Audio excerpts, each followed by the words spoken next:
자, 이번 시간에는 우리 몸 안에 있는 단수의 죄에 대해서 살펴보고자 합니다. 우리가 지은 죄는 하나님 앞에 있고 우리 양심에 있다.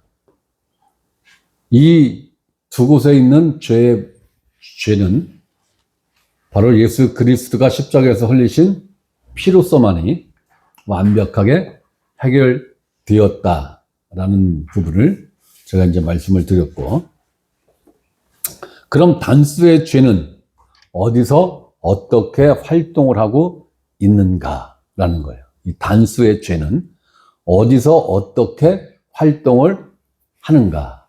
자, 세 번째 우리가 생각해 볼 주제는, 단수의 죄는 우리 몸 안에 있다라는 거예요. 이 죄는 복수가 아닌 단수 죄를 말하는 것으로서, 그렇다면 이 죄는 어떻게 우리 몸 안에 들어오게 되었느냐라는 거예요. 자, 이 문제를 생각을 하기 위해서는 아담으로 거슬러 올라가서 생각을 해야 됩니다.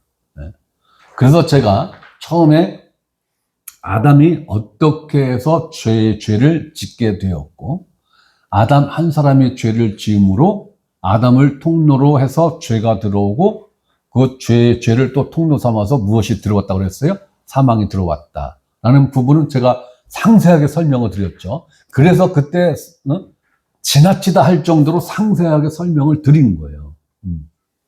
그 원리를 모르면 이 단수의 죄가 21세기를 살아가고 있는 내 몸 안에 어떻게 들어왔는가를 설명할 길이 없어요.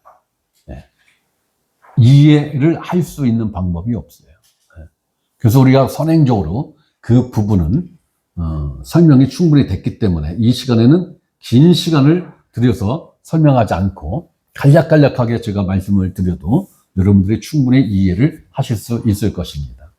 자, 이 단수의 죄가 21세기를 살아가고 있는 내 안에 들어와서 이것이 나를 점령하고 나를 노예로 어떻게 지금 부려먹고 있는가 라는 것을 이해를 해야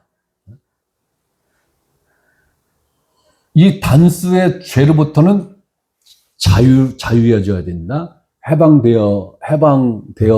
해방이 되어야 한다라는 것을 이해를 할 수가 있어요.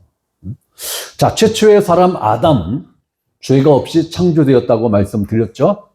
그러나 아담이 선악과 나무 열매를 먹음으로 죄인이 되었고, 그런 말미암아 죄가 아담 안에 들어왔고, 아담 안에 죄가 들어왔다는 것은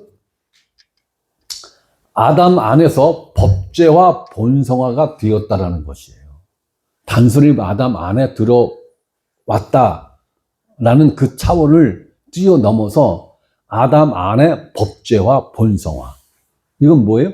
아담이 이것을 컨트롤할 수 없다라는 거예요. 오히려 이러한 것들이 아담을 거꾸로 컨트롤한다는 거예요. 자, 아담 안에 죄가 들어왔다는 것은 법죄와 본성화가 되었다는 것으로 아담의 후손인 우리 안에서 역시 법죄와 본성화가 되어 있다는 거예요. 그렇기 때문에 우리도 이 단수인 죄로부터 벗어날 수 있는 방법이 없다라는 거예요. 나를 점령한 점령군이 누구라고요? 이 단수인 죄가 나를 점령하고 있다라는 거예요. 그리고 내가 단수의 죄를 컨트롤하는 게 아니라 이 단수의 죄가 나를 컨트롤한다라는 거예요. 어떻게? 죄를 짓는 존재로, 죄를 짓지 않으면 안 되는 존재로 나를 컨트롤하고 있다라는 거예요. 그 상태를 가리켜서 성경은 우리가 뭐의 노예가 된 상태다? 죄의 노예가 됐다. 그것을 사도 바울은 죄의 노예로 팔렸다. 죄의 종으로 팔렸다. 이렇게 설명을 하잖아요. 성경에서 말하는 종은 원어상으로는 노예입니다. 이걸 우리나라 말로 번역하면서 종으로 이렇게 번역을 해서 그렇지 노예입니다. 노예. 그러므로 아담의 후손으로 태어난 모든 인류에게 이 단수의 죄는 본성화, 생명화가 되었고, 죄가 유전되듯이 이 단수의 죄가 꼭 유전의 형태로서 유전되는 건 아닌데, 부모의 어떠한 기질이 자식한테 유전되잖아요. 그죠? 그렇게 유전되듯이 그러한 형태로 우리 몸 안에 생명으로 들어와 죄인으로 태어나게 된다라는 거예요. 그래서 아담은 죄를 지음으로 죄인이 되었고, 아담의 후손들은 100% 죄인으로 태어나 죄 짓는 존재가 되었다라는 거예요. 요건 제가 앞전에 충분히 설명드렸기 때문에 어렵지 않죠? 자, 로마서 5장 12절에 그러므로 한 사람으로 누굽니까? 아담으로 말미암아 죄가 세상에 들어오고, 여기 죄는 단수의 죄를 말하는 거예요. 단수인 죄가 세상에 들어오고 죄로 말미암아, 단수인 죄로 말미암아 사망이 들어왔나니, 이와 같이 모든 사람이 죄를 지었으므로, 여기서 말하는 모든 사람이 죄를 지었으므로는 복수의 죄를 말하는 거예요. 사망이 모든 사람에게 이르렀느니라. 이 과정으로 죄가 인간계를 점령한 거예요. 이 세상 신이 된 거예요. 누가? 마귀가. 결국 마귀는 죄를 무기로 삼아서 인간 세상을, 이 세상을 점령한 거예요.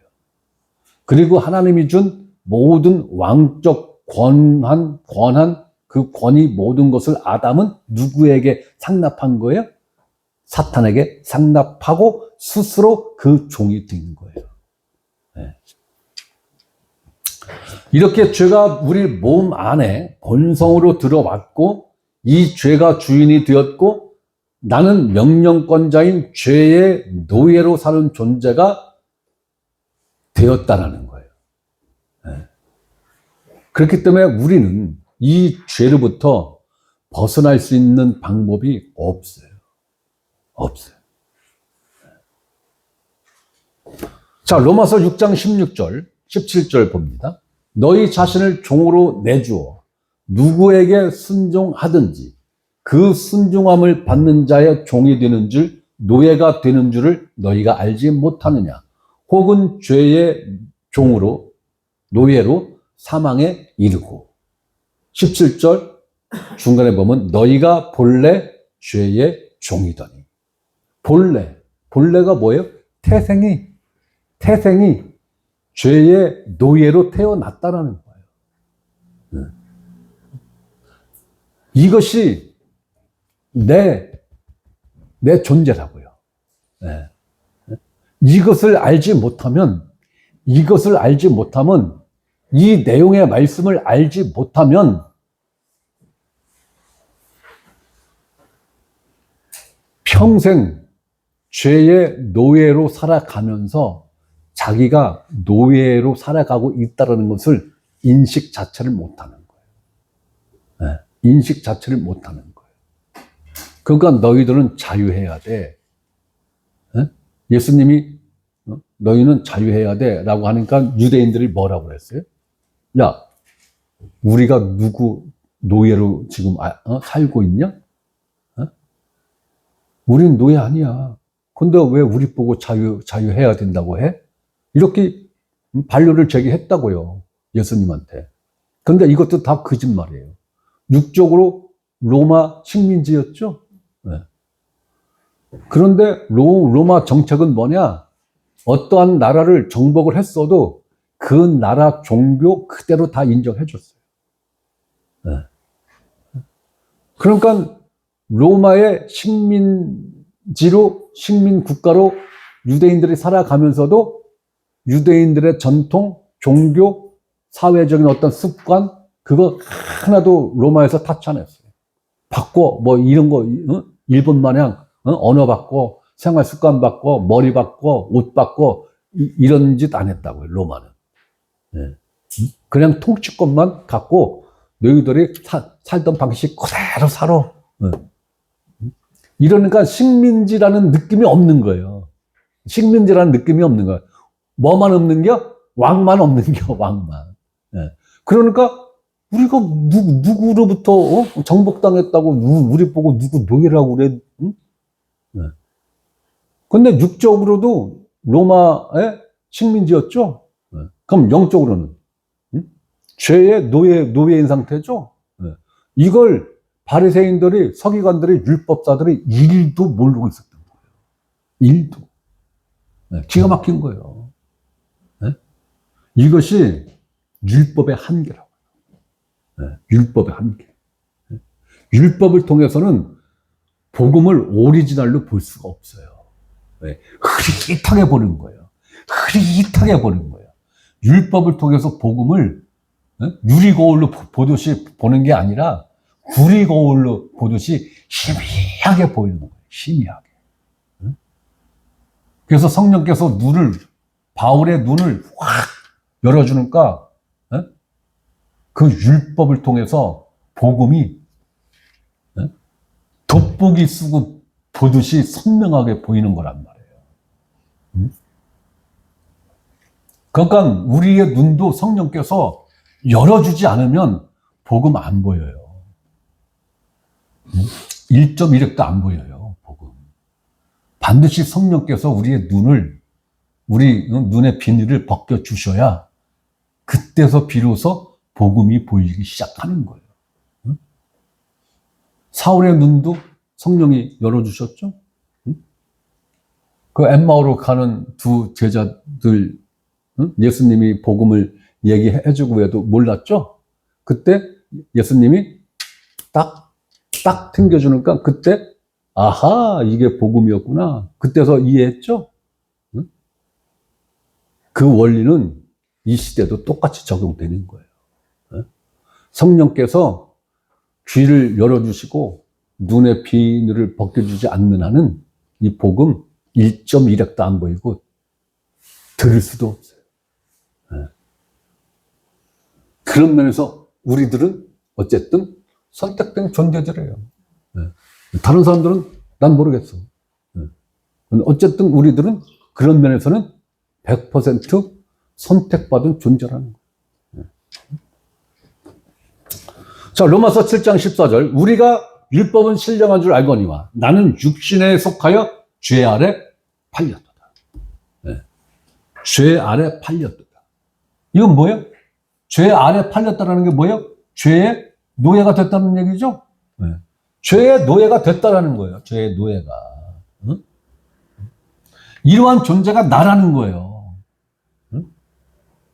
내 주소를, 내 위치를 정확하게 알아야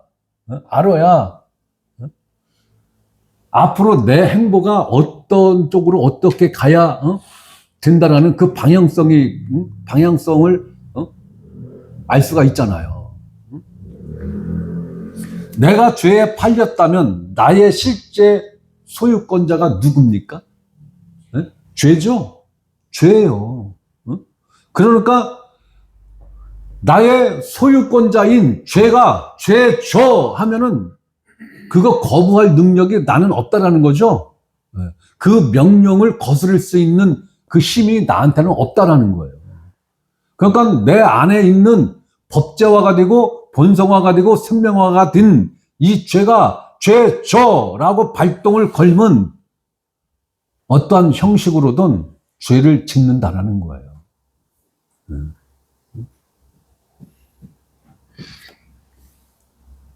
그래서 예수님께서 이렇게 말씀을 하신 겁니다. 요한복음 8장 34절 예수께서 대답하시되 진실로 진실로 너희에게 이르노니 죄를 범하는 자마다 죄의 종이니라. 죄를 범하는 자마다 죄의 종이다. 그렇다면 내 안에서 죄를 짓게 유도하고 명령을 내리고 재촉하는 존재가 누구라는 거예요? 죄라는 거예요. 단수의 죄. 그러니까 이 단수의 죄가 얼마나 무서운 존재냐고요. 이 존재로부터 내 자신 스스로가 벗어날 수 있는 방법 자체가 없는 거예요. 그 능력도 힘도 없어요. 우리 인간들에게는. 이게 심각한 거예요. 이게.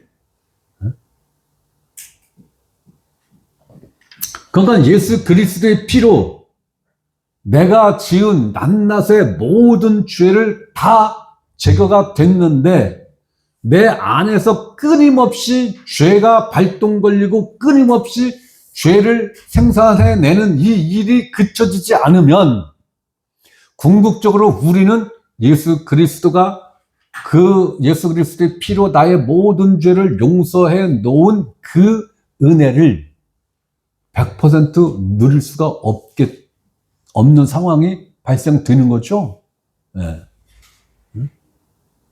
그러니까 예수님이 우리의 낱낱의 죄들의 문제만 해결을 딱 해놓고 이 단수인 죄의 문제를 해결을 안 해줬다. 이러면은 우리는 늘 하나님 앞에 매일매일 확인해야 돼. 하나님, 오늘 내 안에서 죄에 지라고해서 죄를 졌는데 이 죄 용서가 된 거죠? 성경에는 용서가 됐다고 했는데 이 죄 용서된 거죠?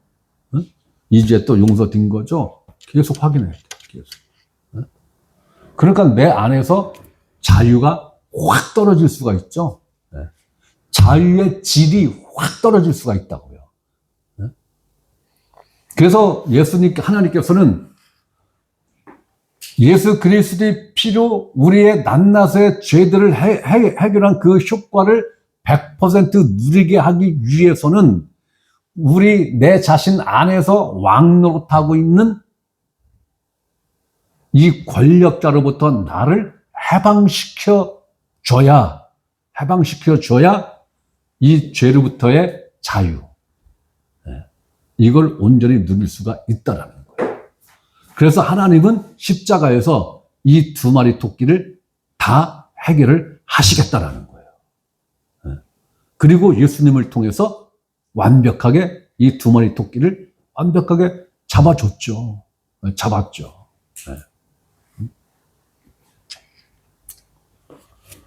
자, 요한일서 3장 8절에 보면 죄를 짓는 자는 마귀에게 속하나니 마귀는 처음부터 범죄합니다.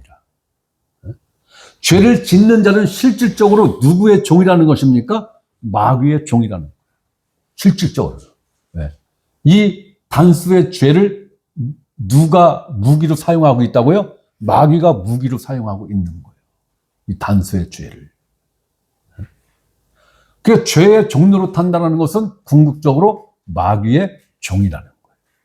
그래서 예수님이 그 얘기를 한 거예요. 너희 아비 누구라고요? 마귀라고. 너희 아비는 누구라고? 마귀라고. 우리 안에 본성으로 존재하는 이 죄는 어떻게 해결이 되는 것이냐? 하나님 앞에 있는 죄와 우리 양심의 죄처럼 예수님의 피로써 해결이 되는 것이냐? 해결 방법이 다르다라는 거예요. 하나님 앞에 있는 낱낱의 죄와 우리 양심에 기록되어 있는 낱낱의 이 죄는 예수 그리스도의 피로 완벽하게 제거가 되고 해결이 되는데 이 단수의 이 죄로부터 해방되어지는 길은 완전히 달라요. 이 단수의 죄로부터 자유해지는 방법은 예수 그리스도의 피가 아니에요. 예수 그리스도의 죽음으로서만이 이 단수의 죄로부터 우리가 자유해질 수 있다는 거예요. 이 문제를 해결하시기 위해서 예수님은 십자가에서 반드시 죽으셔야 했던 겁니다. 반드시 죽으셔야 돼요. 그런데 형식상으로의 죽음이 아니라 완벽한 죽음을 해야 된다는 거예요. 완벽한 죽음. 그러면 여기서 말하는 죽음은 예수 그리스도의 육체의 죽음만을 이야기하는 것일까요? 아니면 또 다른 어떠한 죽음의 의미가 있는 걸까요?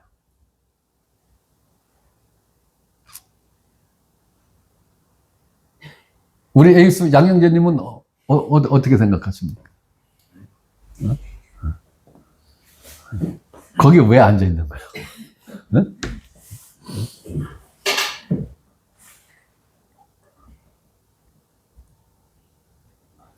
자, 예수님의 죽음은 육체적 죽음. 그럼 예수님이 그렇게 아버지가 내게 주시는 잔을 피할 수 있으면 피하게 해주세요. 이 잔은 분명히 죽음을 말하는 거죠. 그러면 예수님이 단순히 육체적 죽음을 두려워한 걸까요? 이 육체적 죽음을 피할 수 있으면 피하게 해주세요 한 걸까요? 이 육체적 죽음은 예수님이 그렇게 크게 염려 안 했어요. 그럼 예수님이 염려한 오리지널 죽음은 뭐냐? 하나님과 떨어지는 것. 성자 예수님이 성부 하나님과 떨어지는 것. 분리되는 것. 왜? 영혼 안에서 지금까지 분리된 사실이 없어요. 네. 1mm의 간격도 없었어요. 성자 예수님과 성부 하나님 사이에는 1mm의 간격조차도 없었어요. 분리된 사실이 없었어요. 그런데 분리가 돼야 돼요. 하나님과 성부 하나님과 성자 예수님이 분리가 돼야 된다고요. 분리가. 예수님이 마지막에 죽으실 때 성부 하나님이 등을 돌렸죠? 등을 싹 돌렸어요. 그때 예수님이 뭐라고 부르짖었어요? 엘리 엘리 라마 사박다니. 나의 하나님 나의 하나님 어찌하여 나를 버리시나이까. 이 잔을 예수님이 피할 수만 있으면 피하게 해달라고 한 거예요. 이 잔을, 이 잔. 이 정도로 하나님은 예수님을 철저하게 심판한 거예요. 이게 오리지널 죽음이라고. 그러면 우리 인간이 하나님과 영원히 분리가 되는 순간이 언제일까요?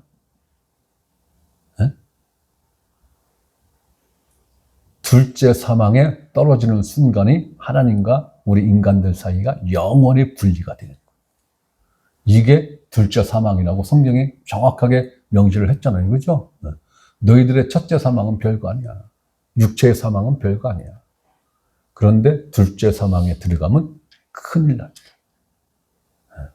둘째 사망만큼은 너희가 어떻게 해야 된다? 피해야 된다. 그게 뭐예요? 하나님과 영원히 분리되는 거예요. 단절되는 거예요. 그리고 예수님이 어디 가셨어요? 예수님이 어디 가셨어요? 지옥 갔잖아요. 지옥 가셨다고요. 한글 사도신경에는 예수님이 지옥 갔다는 말 없어요. 근데 영어 성경에는 있어요. 영어 성경에는 사도신경에 예수님이 지옥 가셨다라는 내용이 있다. 지옥 갔다는 거예요, 예수님이. 거기에 대해서 뭐 나중에 시간이 되면은 설명해 드릴 기회가 있을 겁니다. 어쨌든. 자, 예수님의 죽음에는 두 가지 효력이 있어요. 두 가지, 한 번 죽음으로 두 개의 효력을 예수님이 발생시켰다고요. 그게 뭐냐? 첫째, 예수님의 단독 죽음입니다. 예수님의 단독 죽음. 예수님 피 흘리면은 우리 인간이 1.1핵도 더해지거나 합쳐지는 일 없어요. 그러나 예수님의 죽음에는 다릅니다. 자, 예수님 죽음에는 예수님 단독적인 죽음이 있어요. 그럼 예수님의 이 단독적인 죽음으로 어떠한 효과를 발생시켰느냐? 마귀를 멸하시는 그 일을 하셨단 말이에요. 예수 그리스도가 죽음으로. 이건 뭐예요? 네? 뱀이 예수님의 발뒤꿈치를 깨문다고 그랬죠? 네. 육체의 죽음을 말하는 거예요. 네. 그 일을 통해서 메시아가 여자의 후손이 네 머리를 상하게 할 것이다. 그 말씀이 여기서 성취가 되는 거예요. 요한일서 3장 8절 하반절을 보면 하나님의 아들이 나타나신 것은 마귀의 일을 멸하려 하십니다. 예수 그리스도가 이 땅에 오신 것은 단순히 우리 인간들을 구원시키기 위한 것뿐만이 아니라 우리 인간들을 온전하게 구원을 시키시기 위해서는 누구를 멸해야 돼요? 마귀를 멸하는 일도 같이 이루어져야 된다라는 거예요. 여기서 성경에서 말하는 마귀의 일을 멸한다라는 얘기는 뭐예요? 마귀가 하고자 하는 그 일을 못하게 막는 그 효과를 말하는 거지, 마귀 존재를 소멸시키거나 아주 그냥 죽여서 없애는 그걸 말하는 걸 아니에요. 마귀가 하는 이 일의 그 능력을 제한시키신다 이거예요. 네. 그런 의미로서의 멸하는 것을 이야기를 하는 거예요. 네. 바로 예수 그리스도의 죽음은 그 죽음을 통해서 마귀의 머리를 상하게 하는 이 일을 이루어내셨다고 성경은 증언을 하는 거예요. 자, 히브리서 2장 14절에 자녀들은 혈과 육에 속하였으며 그도 또한 같은 모양으로 혈과 육을 함께 지니심은 죽음을 통하여 누구의 죽음을 통하여? 자기 자신의 죽음을 통하여 죽음의 세력을 잡은 자 누굽니까? 마귀, 곧 마귀를 멸하십니다. 그러니까 죽음의 문제를 해결하려면 마귀를 멸해야 하는 일이 돼야 죽음의 문제로부터 우리를 해방시킬 수 있다는 얘기죠. 네. 이 일은 반드시 무엇으로만 가능하다고? 예수 그리스도의 죽음으로서만 가능하다. 이해하셨죠? 자, 이 일은 하나님이 창세기에서 말씀하신 이 말씀을 성취하신 말씀인데, 창세기 3장 15절 내가 너로 여자와 원수가 되게 하고 네 후손도 여자의 후손과 원수가 되게 하리니 여자의 후손은 네 머리를 상하게 할 것이요 너는 그의 발꿈치를 상하게 할 것이라. 이것이 십자가에서 정확하게 성취가 된 거예요. 창세기 3장 15절 말씀이. 바로 예수님의 죽으심은 뱀, 즉 마귀의 머리를 상하게 하는 것이고, 머리를 상한다는 것은 죽이는 것이 아니라 그 권세, 능력을 제한시키는 일을 한다는 거예요. 자, 두 번째 의미. 예수님의 죽음은 예수님 안에서 내가 함께 죽었다라는 의미가 있는 거예요. 자, 이 주제는 나와 직접적으로 관련이 있는 주제죠. 그러니까 이 의미를 알고 예수를 믿는 것과 이걸 알지 못하고 예수를 믿는 것하고 천국과 지옥 차이. 예수 그리스도 안에서 예수 그리스도가 죽을 때 나도 함께 죽었다라는 거예요. 이 죽음의 결과를 먼저 말씀을 드린다면 우리 몸 안에서 주인 노릇하는 죄로부터의 자유와 해방을 이 죽음을 통해서 우리에게 선물로 주셨다라는 거예요. 자, 히브리서 2장 15절 또 죽기를 무서워함으로 한평생 매여 종노릇하는 모든 자들을 놓아주려 하십니다. 죽는 게 두려운 우리 인생들을 위해서 예수 그리스도가 죽으셨는데 자기 자신의 단독 죽음뿐만이 아니라 그 죽음 안에 나도 포함을 시켜서 예수 그리스도가 대신 죽었다라는 거죠. 네. 대신 죽었다라는 것은 내가 죽었다라는 것과 똑같은 효과가 있는 거죠. 네. 그래서 택배도 대신 택배가 있잖아요. 네? 나를 대신해서 택배를 상대방한테 갖다 주잖아. 네? 그러면 그걸 받은 사람은 오, 택배 기사님이 갖다 줬네? 오, 택배 기사님 고맙습니다. 고맙습니다. 고맙습니다. 이럽니까? 기본적으로 수고하셨어요. 감사합니다. 이런 인사는 하지만 마음 진심으로 이 선물이 마치 택배 기사가 돈을 주고 사서 포장해서 직접 이제 배달해 준 것처럼 그런 인사는 아니잖아요. 그죠? 선물 받자마자 바로 누구한테 전화를 합니까? 나한테 전화해서 어우 고마워. 감사해. 잘 받았어. 이러죠? 네. 나를 대신해서 택배 기사가 물건을 갖다 줬는데 마치 내가 직접 배달해 준 것처럼 상대방은 나한테 감사 표현을 하잖아요. 네. 그처럼 나를 대신해서 예수님이 죽었다면, 나를 대신해서 예수님이 죽은 죽음이라면 하나님이 볼 때는 너도 죽었어. 근모야 너도 죽었어. 하나님 뻥치지 마세요. 내가 이렇게 시퍼렇게 사는데 뭐가 죽어요. 내가 볼 땐 넌 죽은 존재. 내 아들 예수가 죽을 때 너도 그 안에서 죽었어. 이 말씀이 굉장히 깊은 말씀인 거예요, 사실은. 이걸 제대로 이해하고 이 말씀에 대한 믿음화가 되어 있으면요,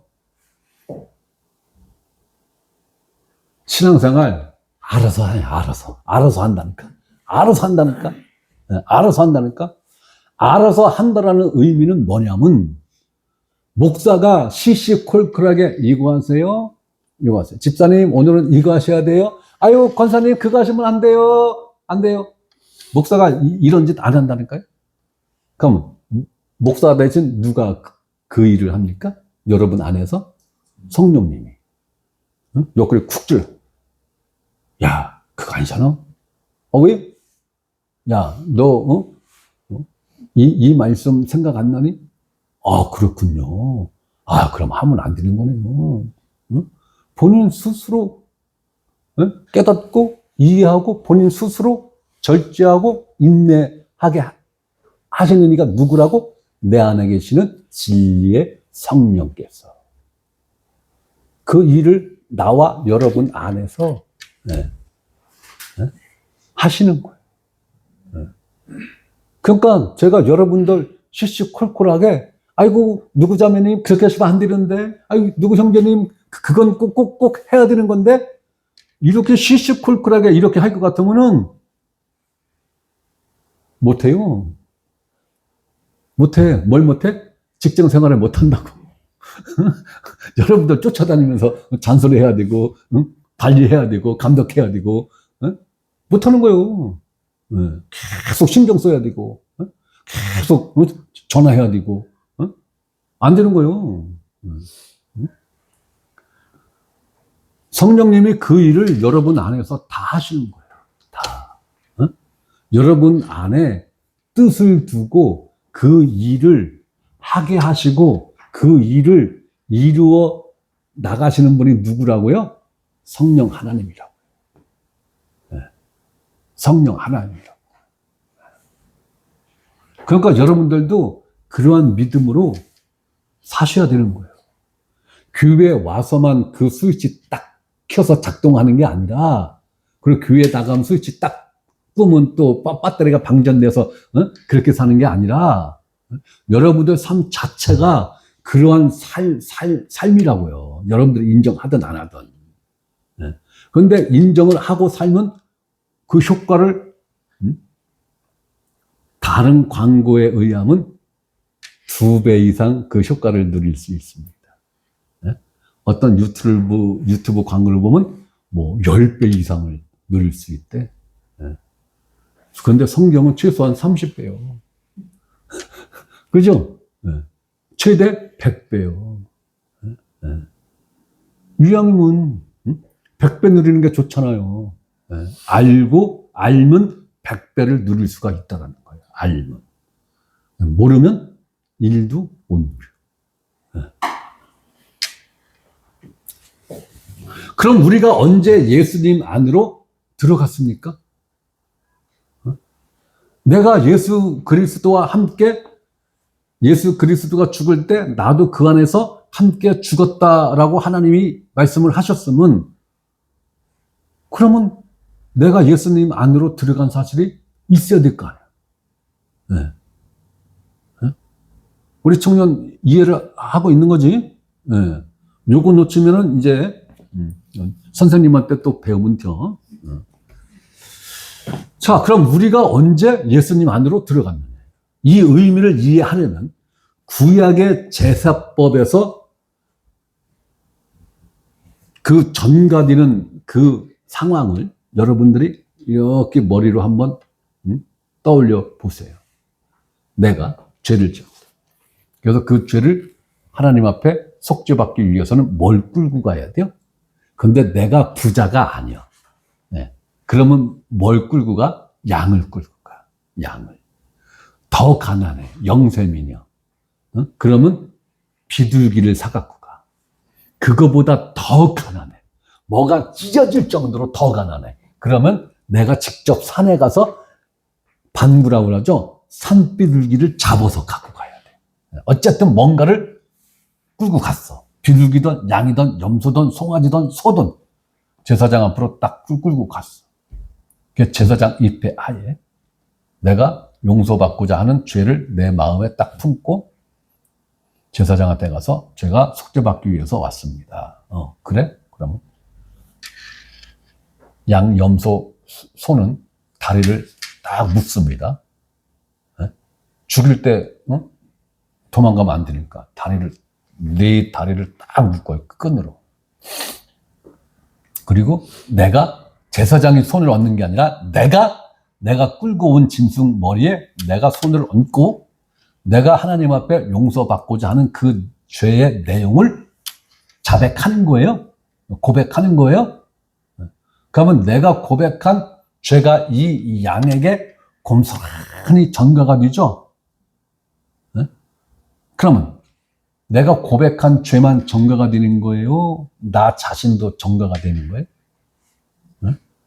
내 자신도 전가가 된 거예요. 그래서 이 양이, 염소가, 소가, 비둘기가 죽을 때 피를 흘리는 그 피 흘림이 내 죄값을 대신 지불하는 겁니다. 그러니 이 피값으로 내 죄를 용서해 주세요. 이렇게 되는 거고. 그러면 이제 이 짐승이 죽잖아요. 그죠? 죽죠? 나를 대신해서 죽는 거잖아요. 그죠? 나를 대신해서. 그러니까 내가 죽는 효과가 있는 거죠. 그리고 얘를 각을 떠서 피는 번제단에 발라지고 뿌려지고 이 몸뚱아리는 사각을 이렇게 토막을 내서 번제단 위에다 놓고 태우죠. 그럼 짐승 몸뚱아리가 쪼개졌다는 얘기는 뭐예요? 내 몸뚱아리가 이렇게 쪼개졌습니다. 이 짐승에게 쪼개진 그 고기 덩어리가 번제단 위에 석쇠 위에 올려지고 장작불을 떼서 태워서 없애죠? 내 몸뚱아리도 이렇게 죽었습니다. 그 의미가 이 제사법에 그대로 담겨. 근데 유대인들이 그 의미는 1도 몰랐던 거예요. 그 의미를 알았으면 유대인들은 다 거듭났다는 거예요. 왜? 죽었잖아. 죽었으니까 너는 거듭난 존재야. 거듭난 존재니까 거듭난 존재로서 새 생명으로 너희들은 살아가는 존재야. 이걸 깨달았어야 되는데 유대인들은 못 깨달았다니까. 그러니까 니고데모가 야, 네가 유대인의 선생으로서 당연히 알아야 될 걸 모르고 있단 말이야? 예수님이 그래서 말씀을 하신 거예요. 야, 너 제사 안 드렸니? 짐승 안 잡았니? 그런데 그걸 왜 몰라? 유대인들은 몰랐던 거야. 이 복음적 내용을 1도 몰랐던 거야. 그냥 형식적으로 한 거야. 그럼 형식적으로 피 뿌리고 한 게 용서가 속죄가 됐을까요? 안 됐을까요? 안 된 거예요. 네. 유대인들은 속죄 안 된 거예요. 형식적으로 한 거기 때문에. 안 된 거예요. 네. 종교인들은 믿음을 형식으로 갖고 있는 거죠.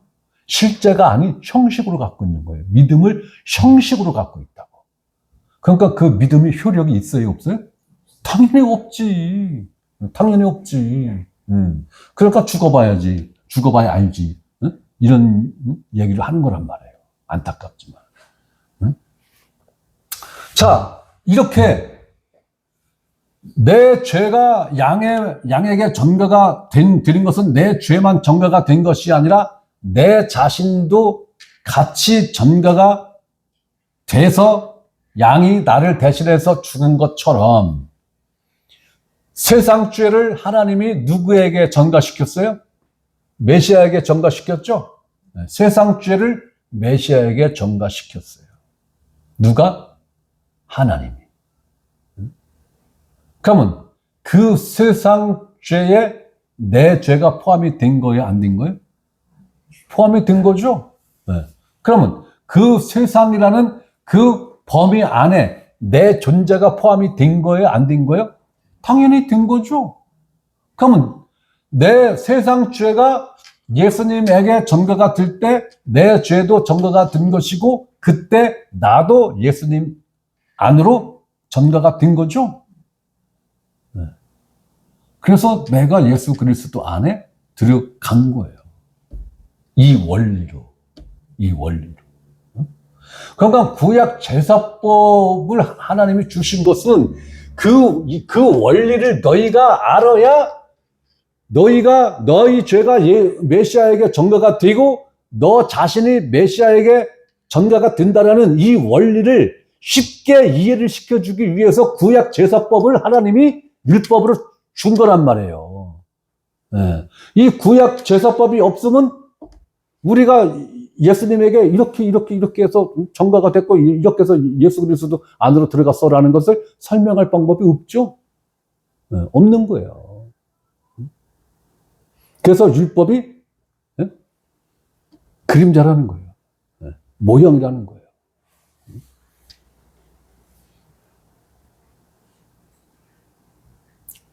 자, 이렇게 해서 우리는 예수 그리스도와 어떻게 됐어요? 연합한 존재가 된 거예요. 이렇게 해서. 그래서 로마서 6장 3절에 무릇 그리스도 예수와 합하여 세례를 받은 우리는 그의 죽으심과 합하여 세례를 받은 줄을 알지 못하느냐. 그러므로 우리가 그의 죽으심과 합하여 세례를 받음으로 그와 함께 장사되었나니 이는 아버지의 영광으로 말미암아 그리스도를 죽은 자 가운데서 살리심과 같이 우리로 또한 새 생명 가운데서 행하게 하려 하심이라. 우리가 예수 그리스도와 함께 죽었으면 예수 그리스도가 부활하실 때 우리도 그 안에서 새 생명으로 살아난 존재가 되었다라는 선언이죠. 네. 이게 거듭남이에요. 이게 거듭났다라는 거예요, 이게. 어떻게 우리 청년 이해하시나? 네. 믿음으로 팍팍 들어오고 있나? 5절. 만일 우리가 그의 죽으심과 같은 모양으로 연합한 자가 되었으면 또한 그의 부활과 같은 모양으로 연합한 자도 되리라. 그러면 내가 예수 그리스도와 함께 죽었어 라는 것을 믿지 못하는 사람은 내가 예수 그리스도가 부활할 때 나도 새 생명을 받았어. 이게 안 믿어진다는 얘기죠. 그러니까 기독교를 종교로 갖고 있는 사람들은 부활절 행사를 하지. 그죠? 부활절 행사를 하지. 그 부활을 통해서 내가 새 생명을 받았고 거듭났다라는 이 진리에 대해서는 입도 뻥끗 안 하고 있죠. 왜? 예수 그리스도와 연합된 것도 모르고, 연합된 죽음도 모르고, 연합된 부활도 모르기 때문에. 그냥 부활절을 행사만 치르는 거예요. 그 행사 왜 해요? 왜 해? 예산 확보를 하기 위해서 하는 행사잖아요. 네? 성탄절 기념을 왜 해? 교회 예산 확보를 하기 위한 걸로 그 행사를 하는 거잖아요. 응? 메시아가 성육신으로 오신 그날이 우리에게는 대단히 해피한 날인데 하나님과 예수님 입장에서 봤을 때는 별로 그렇게 해피한 날은 아니에요. 그죠? 하나님 뜻과 계획을 이루기 위해서는 오신 거지만 그분들 입장에서는 그렇게 뭐 전 세계적으로 뭐 국가 공휴일을 만들고 뭐 이렇게 빵빠레를 울리고 할 상황은 아니잖아.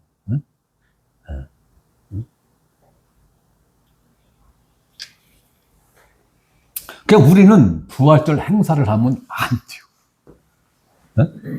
부활절 행사를 하면 안 되는 거예요. 왜? 왜?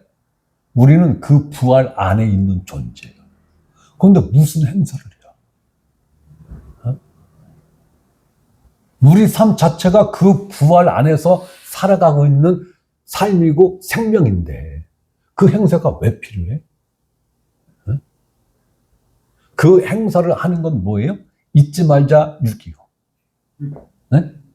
네.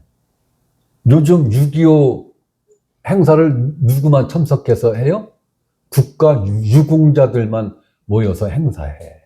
국가 유공자들만. 아유.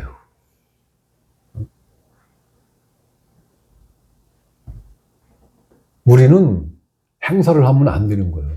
행사를 해야 할 이유도 없는 거예요. 왜? 우리는 매일이 부활이야, 매일이. 매일이. 왜? 그 생명으로 지금 살아가고 있으니까. 우리는 매일, 매 순간, 매 초가 우리는 부활이라고요. 부활. 우리는. 그 안에 지금 머물러 있는 존재예요, 우리는. 네? 근데 왜 행사를 왜 해? 행사를 안 하면 안 한다고 또 뭐라 그래? 안 하는 게 정상인 거죠? 네? 성탄절 행사 안 하는 게 정상이라고. 네?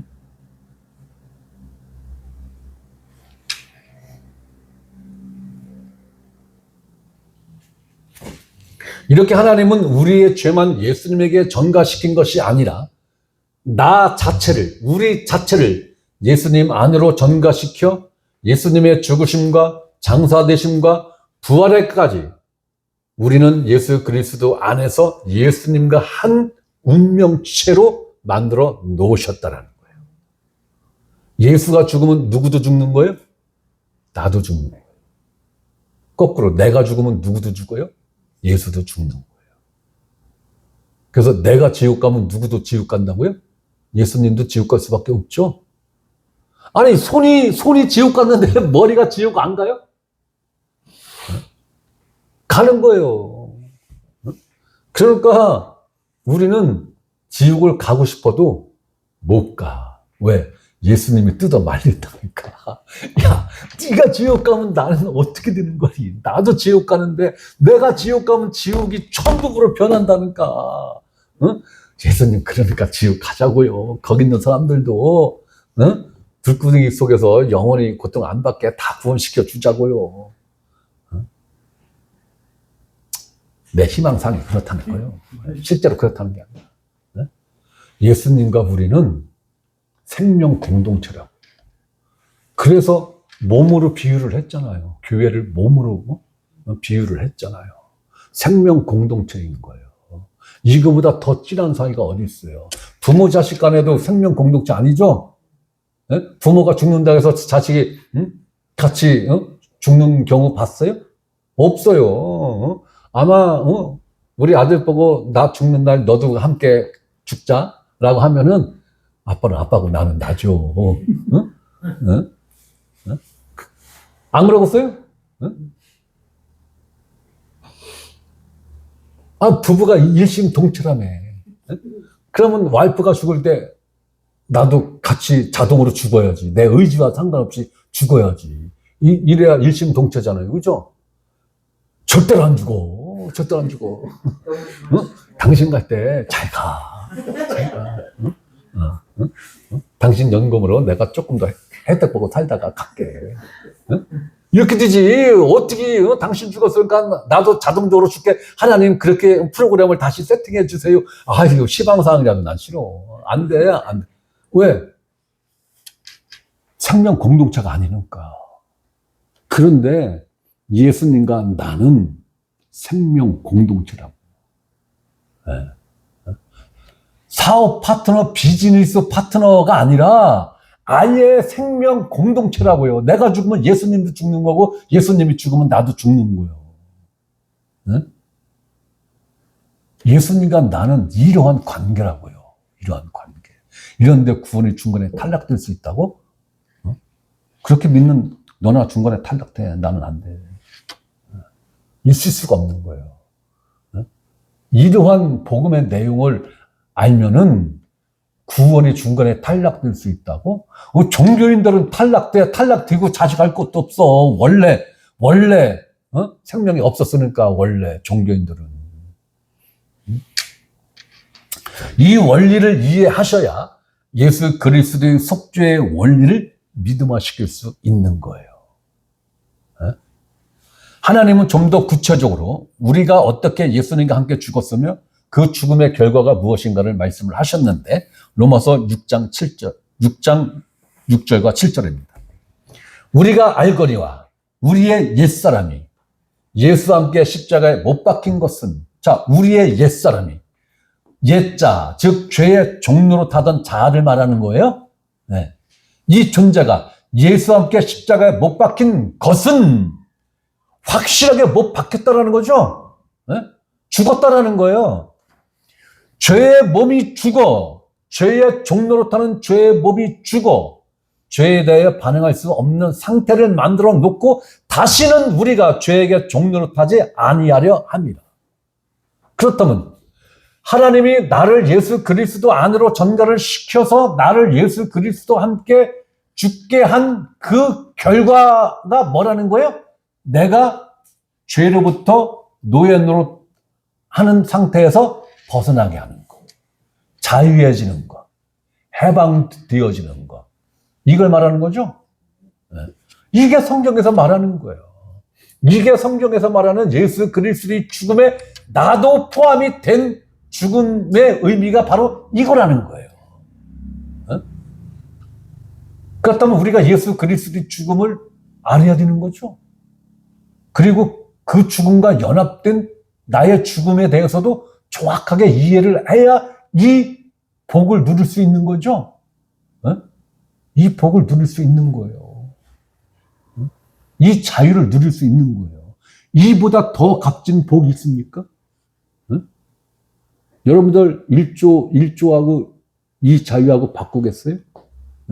이 땅에서 1조를 줄 테니까 너는 죽으면 무조건 둘째 사망에 가는 거다 했을 때 주님 좋습니다. 저 1조 주세요. 그래? 1조 줬다? 오늘 밤 가자. 이러면 어떻게 될 것 같아? 1조 받았지? 통장 확인했지? 예, 주님. 가자. 그 돈 어떻게 놓고 가는 거? 그러니까 오리지널 복이 뭔지를 알아야 된다라는 거예요. 네? 예수님이 그 비유를 왜 들었겠어요? 부자 비유를. 어마어마하게 농사가 잘 됐어. 어마어마하게 사업이 잘 됐어. 네? 통장에 1조가 쌓였어. 행복하다. 그런데 마음이 바뀌었어. 1조를 벌었네. 이 1조 투자해서 10조를 벌자. 그랬을 때 오늘 밤 네 생명을 취한다면 그 1조, 10조가 누구 것이 되겠느냐. 예수님이 그 말씀 하신 거잖아요. 그 돈 복 아니야. 신기루야. 신기루. 그럼 오리지널 복음 뭐라는 거예요? 이 복. 죄로부터 자유함을 누리는 이 복. 예수 그리스도와 생명 공동체를 이루는 이 복. 이 오리지널 복을 교회에서 안 가르치니까 설교자도 신기루의 복을 쫓고 교인들도 신기루의 복을 쫓다. 둘 다 갈증 나서 둘 다 죽는 거죠. 신기루를 쫓아가서는 갈증 해소를 못해요. 정당에는 죽는 거예요. 정당. 자, 7절 봅니다. 이는 죽은 자가 죄에서 벗어나, 이는 죽은 자가, 즉 죽어야 얻어지는 것은 죄에서 벗어난다는 거예요. 죽어야 죄에서 벗어난다는 거예요. 이렇게 죄의 종에서 해방된 자가 누리는 행복은 무엇이냐? 의롭다 하심을 얻었습니다. 이게 칭의잖아요. 칭의. 칭의. 그래서 성경은 의롭다함을 얻는 것을 두 가지 방면에서 이야기를 하고 있어요. 예수 그리스도의 피가 우리의 모든 죄를 속죄했다라는 이 사실을 믿는 그 믿음으로 너희가 의롭다함을 받았느니라. 또 여기서 우리가 죄에 대해서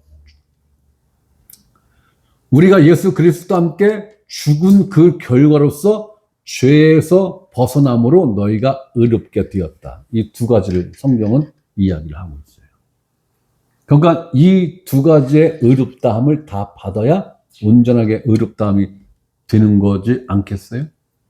네? 저는 그렇게 생각을 해요. 네. 그래서 이 죽음의 이 진리를 모르고 피복음만 아는 것은 반쪽짜리. 반쪽짜리. 네. 반쪽짜리 갖고 오리지널 자유를 누리기는 어렵습니다. 우리는 그래서 이 두 방면에서의 의롭다라고 하나님이 인정하는 이 두 진리를 우리는 다 알아야 되고 믿음화를 시켜야 한다라는 거예요. 이렇게 의롭게 된 거듭난 그리스도인들에게는 절대로 이것이 없다라고 하나님이 선언을 하셨는데 로마서 8장 1, 2절. 그러므로 이제 그리스도 예수 안에 있는 자에게는 결코 정죄함이 없나니 이는 그리스도 예수 안에 있는 생명의 성령의 법이 죄와 사망의 법에서 너를 해방하였습니다.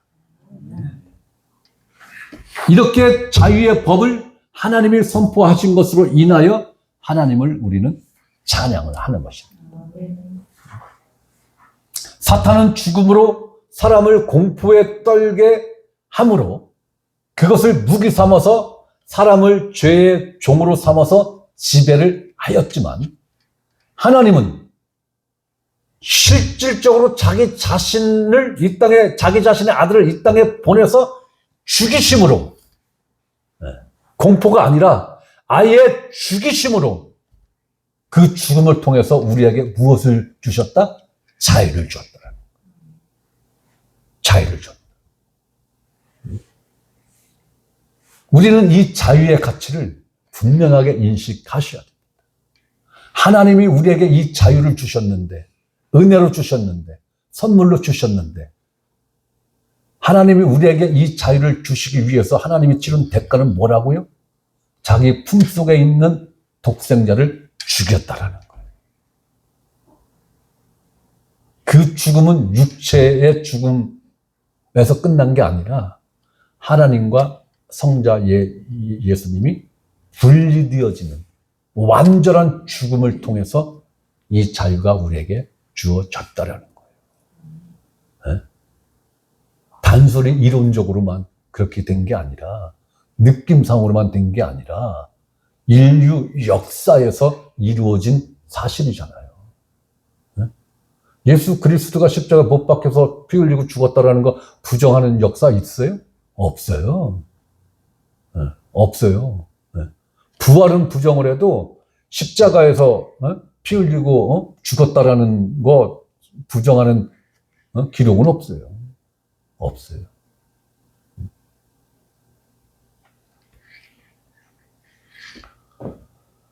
우리가 신앙생활을 오리지널로 제대로 성령님과 동역하면서 살아가기 위해서는 이 두 방면의 진리를 여러분들이 반드시 믿음화를 시켜야 돼요. 네. 그러려면 알아야지 되죠. 네. 알아야 믿든지 말든지 할 거 아니에요. 네? 그런 게 아는 게 먼저라고요. 믿는 게 먼저가 아니라 아는 게 먼저라고요. 그런데 종교 생활을 하는 사람들에게는 어떻게 가르쳐요? 믿어. 믿으면 알게 된다니까. 알지도 못하는 걸 어떻게 믿어? 그걸 가르쳐서 묻지마 믿음이라고 하는 거예요. 네. 묻지마 믿음. 그러다 보면 알게 될 때가 와. 아니요. 오리지널 교회는 그렇게 가르치면 안 되는 거예요. 정확하게 가르쳐주고 이것을 믿으세요. 이걸 믿으면 이러한 은혜를 하나님이 주십니다. 이걸 정확하게 순서적으로 가르쳐야 그게 맞는 거지. 믿다 보면 알게 된다니까. 이건 도박이잖아요. 도박이잖아요. 신앙생활은 그렇게 하면 안 됩니다. 성경에서 제시한 방법 그대로를 먼저 가르치고 가르친 그 내용에 대해서 믿음을 갖게 하고 그 믿음을 통해서 의롭게 되어지고 그 의로워진 상태에서 이제 성화라는 과정을 거쳐서 영화롭게 되어 가는 거잖아요. 이 원리를 여러분들은 정확하게 인식하시고 이해하시고 어느 누구한테 하나님 말씀을 복음을 듣더라도 이 범죄에서 벗어난 어떤 것을 이야기하면 단호하게 거부할 줄도 알아야 되는 거예요. 자, 오늘은 여기까지 하겠습니다.